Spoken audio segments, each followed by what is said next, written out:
Duha ka mga tinun-an gikan sa Central ug Eastern Visayas ang nagtay sa ikatulong nga pwesto sa bag-ong gipagawas nga resulta sa Civil Engineers Licensure Exam 2024. Silang Engineer Gwyneth Hermoso sa Eastern Visayas State University ug Engineer Arexcin Ray Timbal sa Bohol State University nga pulos nakakuha og 93.60% passing rate.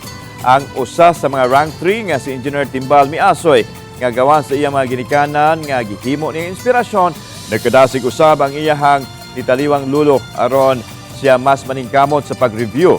Ang 23 anyos nga taga Barangay Poblacion, Pilar Bohol, wala magdahum nga mag-rank 3 sa maong pasulit.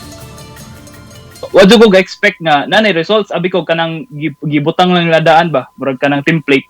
Kaya pagbasa na ko sa kung nga, may Arexcin Ray Timbal, motor na nakakuratan kong taman, ning try kong open sa Facebook kung legit ba yun nga, mao na niyang result. At kalugayan, nanay ning congrats, marag euphoric po siya nga moment pare.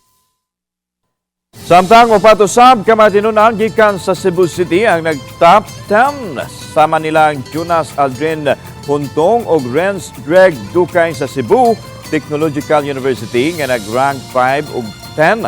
Laing duha usab gikan sa Cebu Institute of Technology University nga silang Michael Lindon Chua ug Lennon Gabriel Francisco nga nag-rank 8 ug 10.